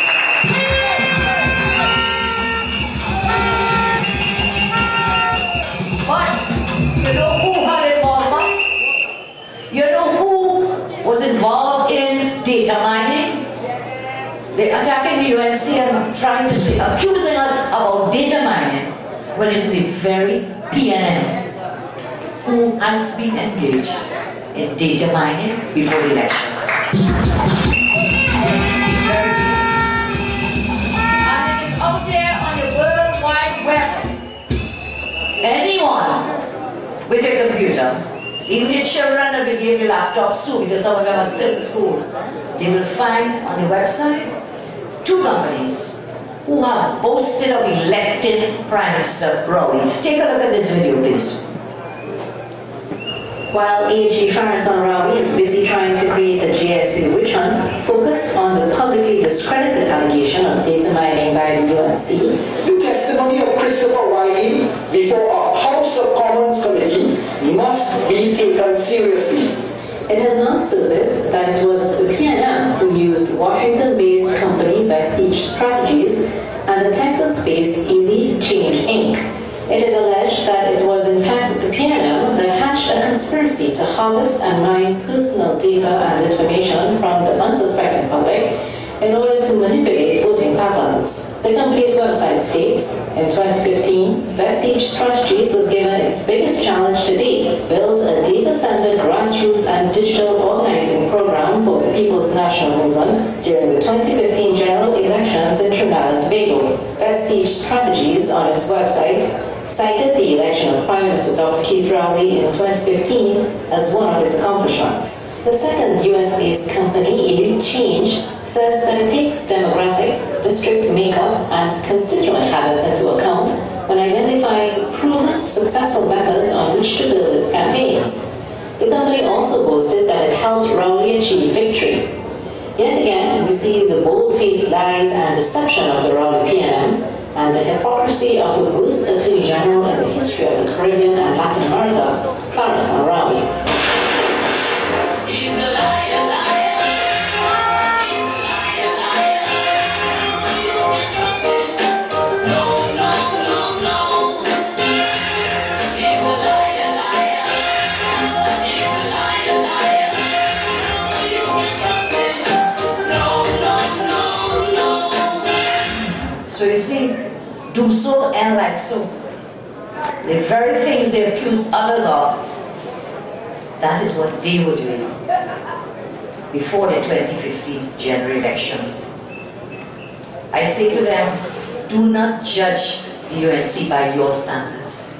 Do not judge the UNC by your standards. Everybody says, many speakers say that their granny told them something. But I'll tell you something my Archie told me. When you're pointing fingers at someone else, the other fingers pointing back, right back at you. That is the So, don't come at the UNC with the kind of wicked work you were doing. Don't attack the UNC for that, and don't tarnish the UNC with that. You see, they were hoping that nobody would check, that's what I was telling you. They were hoping that no one would find these things. And we've saved the website, the sites of these 2 companies, because we feel when we expose it, they will go on, take down the information, but it is there for all to see. So you go up on your computer, Vestige Strategies, look for Vestige Strategies, and you will find the emblazoned, all the red and ready people, they helped elect Prime Minister Rowley. Go up on Elite Change, that's the second company, and you will also see it. So, I'm not making this up. This is on the World Wide Web. Thank God for computers. Thank God for the internet. You could do things you feel is outside the country and you're hiding, but it's out there for all to see. So, I want to ask them, what were the roles of these two companies? Were these companies working on their party's behalf to harvest and mine personal data and information from the unsuspecting public to manipulate voting patterns? The Westie strategies and Texas Elite Change both boastfully, they're so happy they elect a prime minister. And they had this to say under the headline, Westie's strategies leads the PNM to victory in 2015. Trinidad and Tobago general election, Dr. Keith Rowley elected Prime Minister. This is what they're showing to the world that they were able to achieve. That's what they boast about. And under that headline, on their side, they said that it was digital organizing strategy work that they did for the PNM that resulted in election victory. The company stated winning 23 of 41 constituency seats yesterday, so this went out the very next day of the election, after election. They said that was a decisive victory for the PNM. Over the course of the past year, Westie strategies recruited and deployed a team of 12 former Obama campaign staffers to lead grassroots and digital organizing strategy.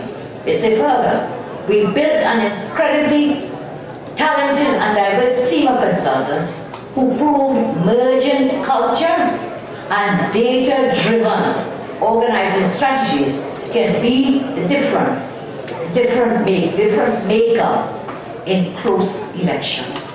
This is what we were doing.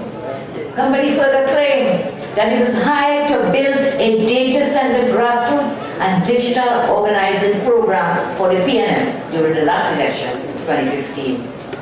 Elite, the next company, boasts on its website that Elite Change helped lead Trinidad and Tobago's PNM party and Dr. Keith Rowley to victory in Prime Minister's race.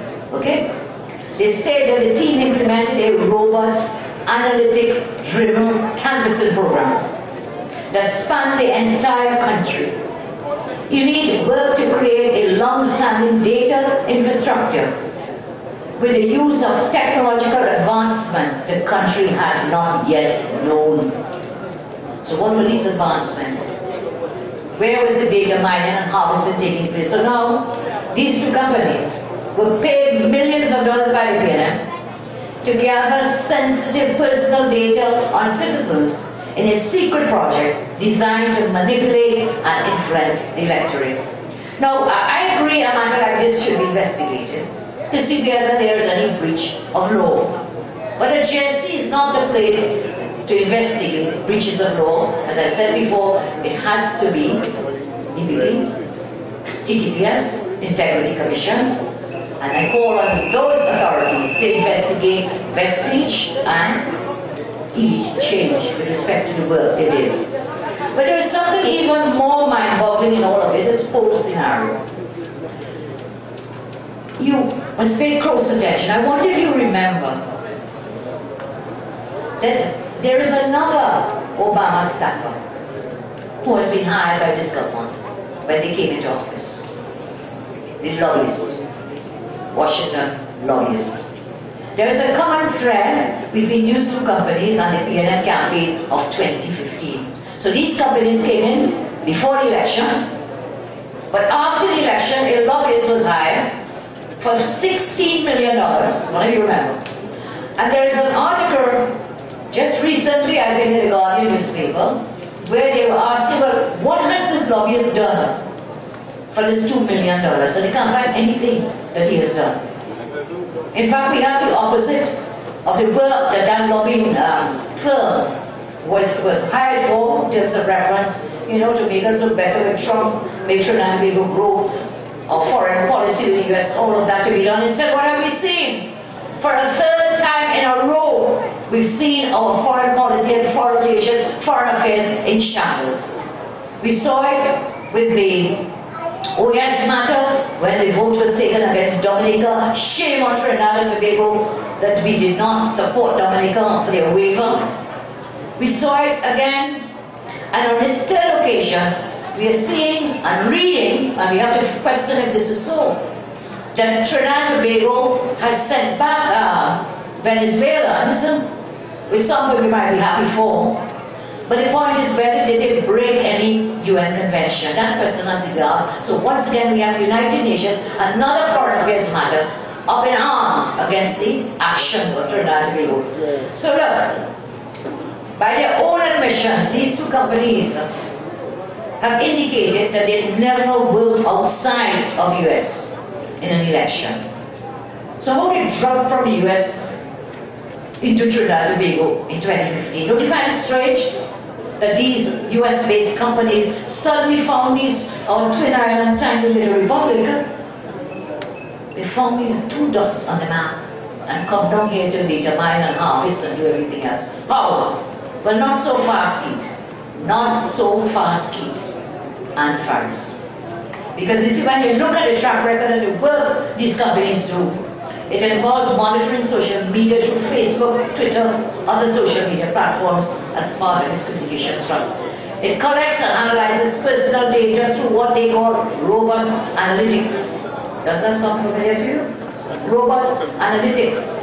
And then they must tell us who brought these two companies to the campaign in 2015. Did his campaign manager engage the services of Rowley's good friend? That's what Rowley called him in the parliament. He said the lobbyist was his good friend. Did his campaign manager engage Rowley's good friend from Washington to bring these companies before the general election? And then, remember, the picture paints 1,000 words, connected us. So they win the election, and then what happens? Pay to play. Pay to play. So they bring in 2 companies to determine and so on. And immediately after the election, so selective tendering, not an open tender process, they hire lobbyists and pay him $60 million. And today nobody knows what he lobbied for. So was it, I'm asking, a case of pay to play? And the work that might have been done by this lobbyist before election, by bringing in these companies, he collected his contract as a lobbyist for Trinidad and Tobago. You see, who brokered the deal? That's what I'm asking, and I asked the Prime Minister tonight. Did the Washington lobbyists bring in these companies with an understanding that there would be pay to play after the elections? Is this a case of the good friend, as Prime Minister called him, helping out another good friend to become Prime Minister? And then when his friend became Prime Minister, he was paid millions of dollars to lobby. No lobby. They talk about ghosts. Because I'll talk tonight about ghosts in the OGT. Well, there's ghost lobbying going on here. I'm asking, tell us what they have done so far. So, on that issue, I'm sure there's more to come. But you see, in a statement Faris made in Parliament, he had this to say. Micro-targeting refers to the process of data analyzing and communication and so on. All of this, accusing others of, that they were engaged in. He made a case for an investigation, and I'm calling for a case for investigation of his party's actions. I think, like Jillian has mentioned it already, I think Faris is reeling from the blows from the Trinidad Express headline, Faris fails. Only for a well-inflated ego. So that headline, Faris fails, when Jillian and Randy floored him. Next thing headline, Faris fails. That fella just so busy. As I say, he's the most capacious minister. He called a press conference immediately and spent his time blah, blah, blah, blah. So when he got that blow, he just couldn't take it. I saw recently in the Senate, there was a debate of the land valuation bill. And the AG stopped talking about law after he got that blow. He stopped talking about law. Instead, he started talking about what? The economy. And he blamed the People's Partnership. I blame Campbell, of course. He blamed us for the state of the economy today. So you see what happened here? When the AG fails at law, he starts speaking economics. And when he fails at economics, he starts speaking about analytics. That's where he's gone. A failed Faris never thought that their lives would catch up with them and his party. Tonight in St. Augustine, this is sacred ground. In the same way we declared to you in Aruba Tableland a few weeks ago that is scandalized and disgraced Darrell Smith will be taken to the political cemetery, tonight we declare that Faris's political days are numbered and he will be joined very soon.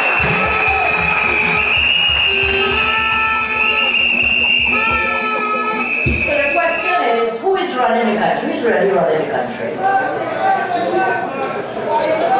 Prime Minister Imber. I think he's running the country right now because the Prime Minister's out.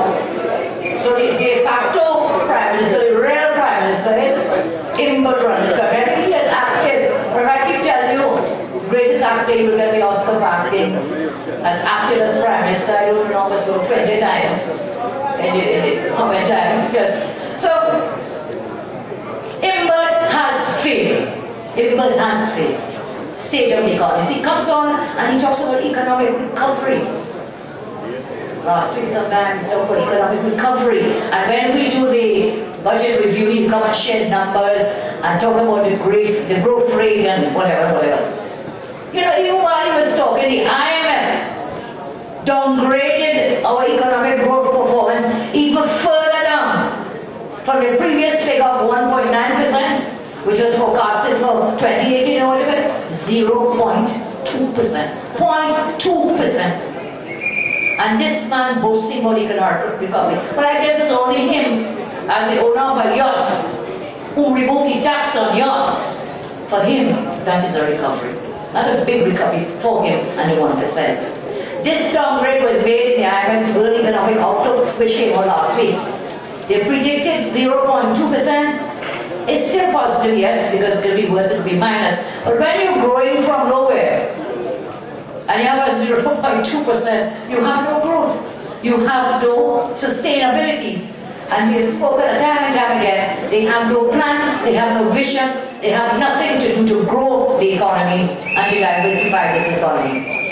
Even worse, the prediction for 2019 is also posted at 0.2% in 2019. That will be an important period in our future. It represents the juncture at which many of our natural gas projects will come into fruition. So imagine those new projects now, but still 0.2%. You know, the way I watch it, they will just be 0, 0, and we'll go into minus under this government.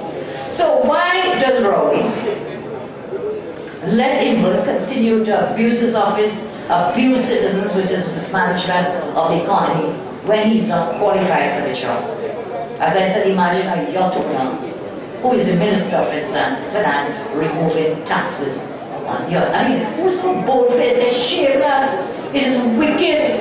You going into the parliament to help yourself. When you took that tax off your yacht, you know why it's bothering me? I saw a picture on one on Facebook, this man on a yacht and, you know, steering the yacht on the water, and man can't even have 2 feet to walk on in this country. He's walking on water and riding on water. He will take off his taxes. I mean, you can imagine if anybody in the UNC did that. And this country is staying so quiet. Shameless and wicked, I'm coming to that. They don't care about you and your families. They do not care about your own PNM supporters as much as for you and the rest of the country. I have a question for Ms. Imber. How is it that your 1% friends from the golf club, you see, I do it poorly, I can't pronounce it properly, golf club and the yacht club getting millions in foreign exchange. To what? They bought strawberries. They have bought shoes and fancy clothes and all the other things. They are getting the foreign exchange. But the other 99% of people in our country, if you go into the bank, you have to stand for hours. And when you reach the top of the line, say, man, we have done. How is it that your 1% is getting the foreign exchange? When the ordinary person in this country can get $100 US in forex to buy something or to go on a vacation. A lot of people are accustomed in the summer, they will take a little vacation. Look, people used to help themselves. When your 1% friends bring down their things, you didn't tax that, they bring it ship and boat. People were doing online. Who is a small man will buy a little item from Amazon or whatever these companies are, you tax that too. You tax that too. And so that is, I don't think, I mean, don't you think they want the 99% deserve the same respect as the 1%? Don't you think so?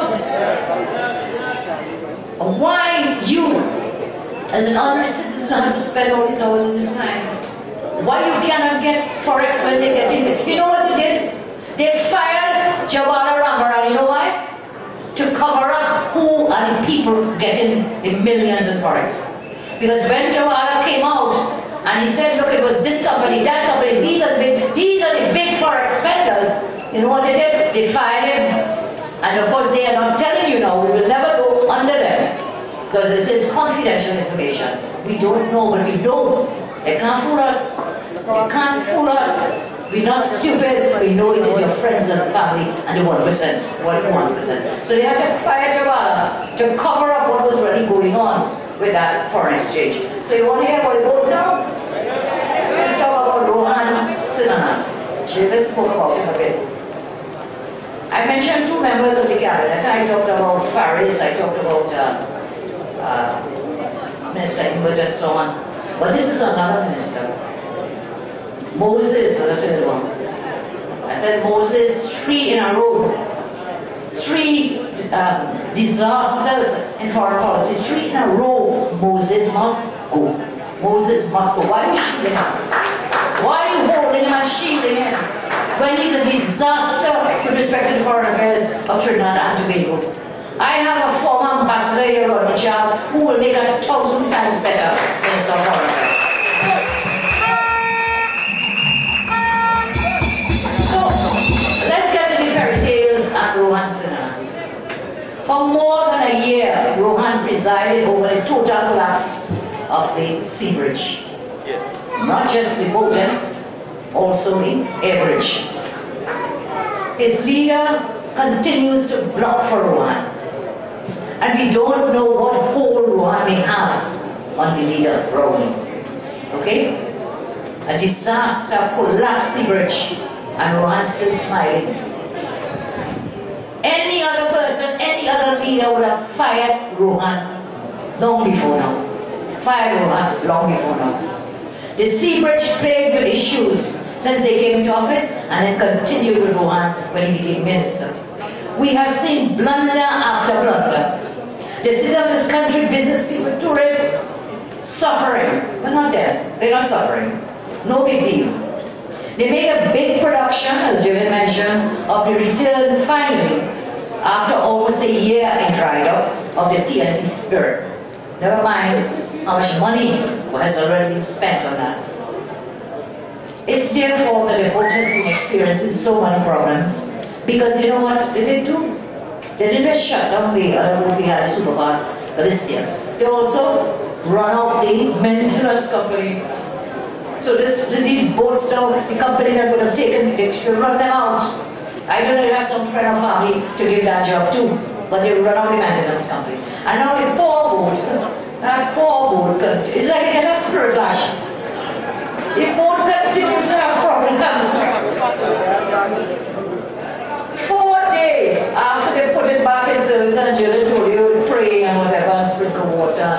I don't know if you could have told me, shot for somebody, spirit lash that poor boat. 4 days you put the thing back after a big puppy show. I think Rohan was actually riding on his tail on the boat and guiding it across the Bocas to Tobago. I think so. And hydraulic hose was there until it burst. It could not dock in the Port of Spain dock and so on.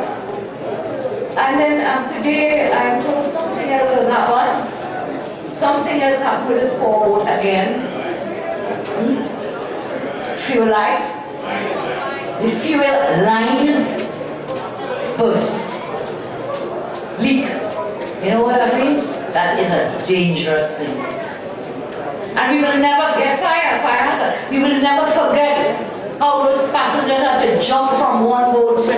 Can you, I mean, that, you know, it wrenched my heart to see these elderly people, and almost everyone in Trinidad and Tobago, to see these people, and in mirror they see somewhere jumping from one boat to the next, somewhere injured and so on. You can imagine the trauma of those people in the sea there on this boat. And so we are here today. We are here today The fuel leak we learned about caused a delay in the sailing of the vessel. Some time ago, I promised to hold Rohan Sinha accountable to you, okay? To the people of Trinidad and Tobago. Tonight I want to tell you that we have filed a motion of no confidence in Rohan Sinha.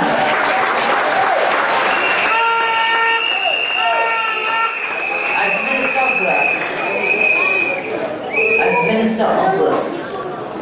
And this is how the motion reads. Whereas, since September 2015, the government has squandered millions of taxpayers' dollars on the now collapsed sea bridge, whereas the government has failed in every attempt to remedy what is seen as a disaster and an injustice to the traveling public via the sea bridge, whereas the Minister of Works has utterly failed in discharging his responsibility to manage this primary and vital mode of public transport, whereas the actions, conduct and non-performance of the Minister of Works and Transport in this regard have been the subject of widespread adverse commentary and criticism, and whereas the procurement and operations of the vessels on the sea bridge have been marred by allegations of corruption with stakeholder criticism and public uproar, and whereas the Minister of Works has presided over these vessels with serious safety defects, and by so doing has risked the health and safety of the public, be it resolved that this House express its lack of confidence in the Minister of Works and Transport, and to call upon the Prime Minister to revoke the said Minister's appointment forthwith.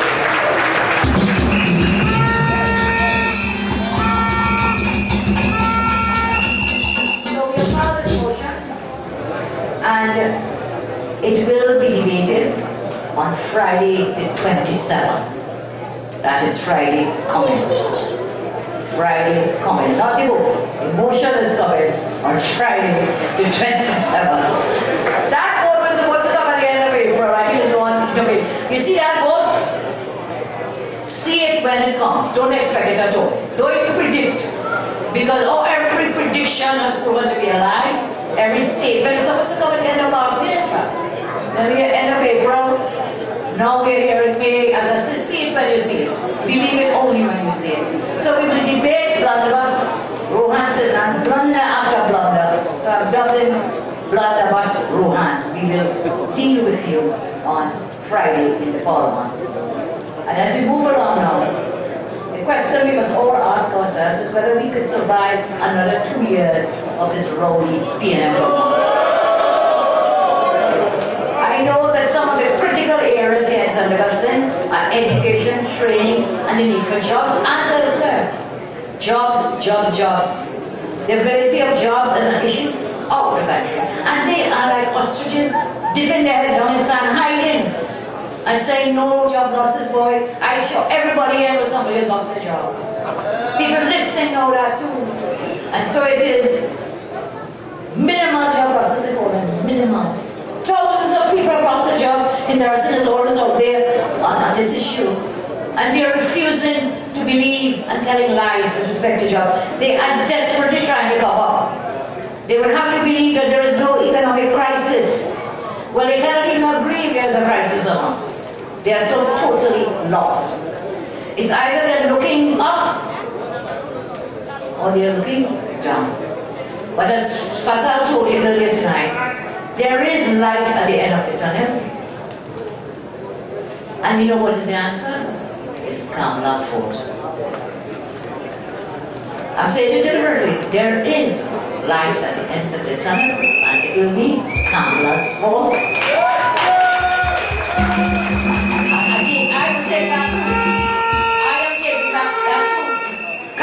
And the UNC will show you the light at the end of the tunnel, and we shall bring the rice sun back. Get the UNC in office. We created jobs, we were there, 57,000 jobs and more. Okay? On every occasion Rowley has spoken, he has not given you a single idea how to fix the economy. Fazal talked to you tonight about the education city that was at Augustine, and I'm sure many of you could not believe your ears when you heard how many things the UNC-led government has done between 2010 and 2015 here in St. Augustine Road. But we did that throughout the country. And tonight now, I want to share with you some things to do with education and training. A lot of people have spoken tonight about education and training. We are the education city. And I intend, as we keep these meetings, I intend to roll out parts of our plan. I'm not going to give them a whole plan. You can't trust them. They may take our plan and then they can't implement it and mess up the plan. So we're not telling the whole plan. But I will share with you tonight some of our plans for improvements in the education sector. And in each meeting we will roll out some plans for other sectors. Because people say sometimes they want to hear what we could do and what we will do. We spend time reminding you of what we did, so we have the ability and the capacity that we can implement, we can deliver, and we will deliver. And it's interesting that some of the things I've included to speak here tonight about the education sector. When I arrived, I received, you will see children, some children came to give me letters. And would you believe some things that they were asking for is already in my statements to you tonight, in my speech. So let me just read from them. First, and I didn't plan this piece, huh? I came here and they gave me the corridor and I'm on stage. Dear Auntie Kamala, my name is Saud Mirza. I am a special needs child. I would like to know, when you get back in government, if you would make education for special needs children free. The answer is yes. That answer is yes.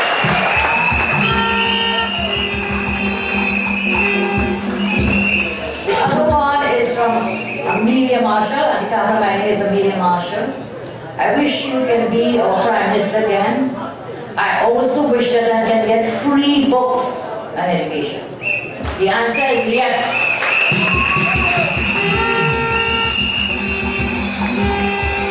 The rest of it is sort of praising me up, but I'll read it anyhow. I love you, Auntie Kamala. I like the way you speak and you smile and the way you dress. I wish you all the best in the upcoming election. Love always. Amelia Marshall. I'm 8 years old. Give Amelia a round of applause.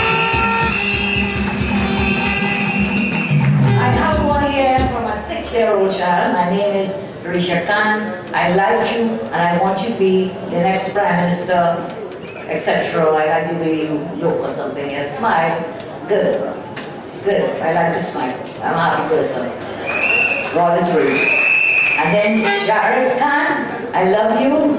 You're very smart, intelligent and brave. I want you to be my next Prime Minister of Trinidad and Tobago, my home country and nation. I attend Tunapuna Secondary School in Form 1R. Give it up for these young children.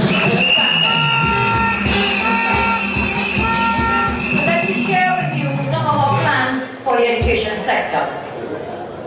All children aged 2 to 5 would have free preschool. Free preschool, we had begun it when we were there. But this government now is not honoring what was taking place with the free preschool. We will provide for children between 2 and 5 free school transport and provide free meals for children 2 and 5. We will introduce free psychological assessment for preschool children in 9 categories: academic, behavioral, social, emotional, adaptive functioning, fine or gross motor skills, speech and language, for example with autism and dyslexia. We can then adjust our teaching programs to suit the needs, preventing problems for children that will occur later. So in the years 2 to 5, we will do this and assess them and plan for them. You remember the baby grant? They took away the baby grant. We will bring back the baby grant. We will introduce free medical examinations to to detect diseases, malformations, and abuse at an early age. And I talked about a baby grant, but this Heartless Vermont took away that baby grant. But we also had a program for special needs children, the children's cerebral palsy. You remember that? You know, it was heartbreaking to watch on Ian Allen's program recently. The parents of a special needs child, and they were, you know, it's not like the families with children with cerebral palsy, and their child died, and they had a special wheelchair, and there was people who were, Ian had put out this program where we have to get a wheelchair for a child who's alive, and those parents whose child had died, they came on and they donated that wheelchair. I said thanks to good parents like that.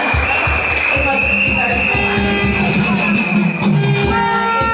right now the child that they gave the wheelchair to, the conditions that child is living in, and many others like that. So we will again have programs for special needs children. All those special needs children, I think Christine is here. I opened together with her a special center called Field for children with special needs, people with special needs. You know what this wicked government goes down up to today will not open. They do not care for the 1%. Sorry, the 100. They do not care for the 99%. They care only for the 1%. So let's see some more plans for the education sector that I shared with you. Meals, transport, free books and so on. Laptops. We will give the children the laptops.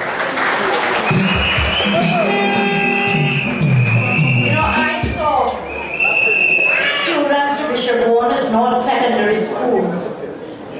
They created an anti-bullying app. You know why they do that? Laptops.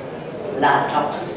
And so I want to highlight that accomplishment of these students who use the resources of the digital age in developing this app to be used for such a sensitive, widespread problem as bullying in our schools. This is the direction we have to focus upon to combat these problems, and therefore we have to provide essential tools for students in our education system so they can live. They can be trained for this digital age that we are now in. I propose that we will give a $500 voucher each term for after-school activities for each student. I propose that parents must sign a pledge to take responsibility for their children's actions at school.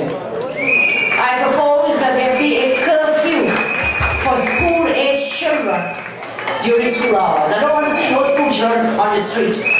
During school hours, you're home or you are in school. I propose that parents patrol schools, in the schools, parents patrols in schools to complement the deeds of security and so on already there. That parents can also have a part to play. Those who are available, you can take turns, you can pool your resources and help with our children, your own children. I propose that we introduce a life skills and basic financial training as a core part of the children's syllabus in the school. Life skills training and basic financial training. I propose that we convert vocational institutions such as MIC, NESC, etc. into secondary schooling institutions. And you know why? We have to remove the stigma that has been associated with tech work education. And so we have these as mainstream educational institutions.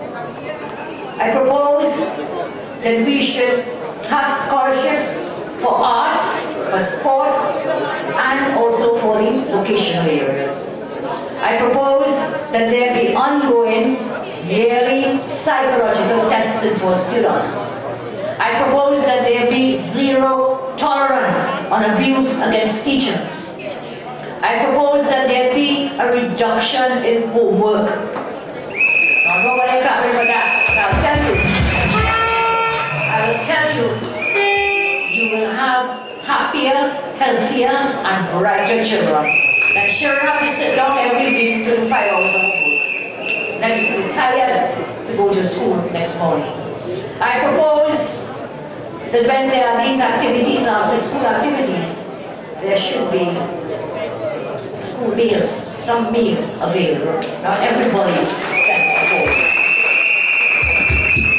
I also propose an extra $200 for children who are from single parent homes.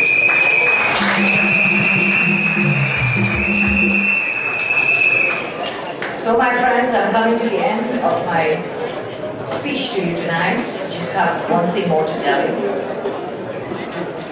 I am of the firm view that our great party is the best hope to return prosperity and growth to our nation. We have prepared a vision and a plan to return stability to the country, to take us on a progressive path. I've shared with you the education sector tonight. As we continue to meet and speak, I will share other sectors with you in terms of the plans that we are developing. Our vision and our policies we have developed and will develop will deliver more jobs, safer streets, improved childcare, greater connectivity, and improved healthcare for you and your family. These are the plans that we're developing. Safer streets, more jobs. Look, we have to get this wicked government out of office. Legally, we have to get it out. They must go. And we have to do that because we have to join together. Let us get Trinidad and Tobago working again. Let us get Trinidad and Tobago working again. Let us get ministers and MPs of government who are also working MPs and ministers. We have to get them out so that we can get TNT working again. Jobs, jobs. That's what people are demanding and they are incapable of delivering. So whatever your background, whatever you can contribute, let us work together and make Trinidad and Tobago better. Within all of us, we have a Trinidadian spirit for innovation, for excellence, for cooperation, to come together to make our country a better place. And tonight I ask you again, are you ready to move with us? Are you ready to return our party with a plan to rescue Trinidad and Tobago? Stand with us. I ask you, let us move forward together. The UNC will embrace the challenges that lie ahead by continuing to focus on people-centered development. That is what will be our goal, and that is what our vision, that will drive our vision and our mission. I am UNC and proud. Are you UNC? Are you proud? And I'm proud of you, UNC. I am so proud of Team UNC and the work that we've been doing and will continue to do. And I want you to remember something always. As you go about your activities, as you work together in teams or singly or otherwise, I want you to remember, you have had leaders before me. You will have leaders after me.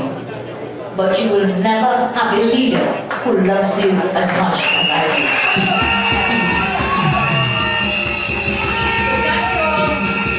God bless you. God bless you all. I will see you, if not before. Maybe I'll see some of you outside of Parliament on Friday as we debate our motion of no confidence. And I will definitely see you on Monday the 7th. MNF, Monday Night Meeting Forum, Monday the 7th in the constituency of Tunapuna. We are on the move and we will march together. God bless and thank you very much.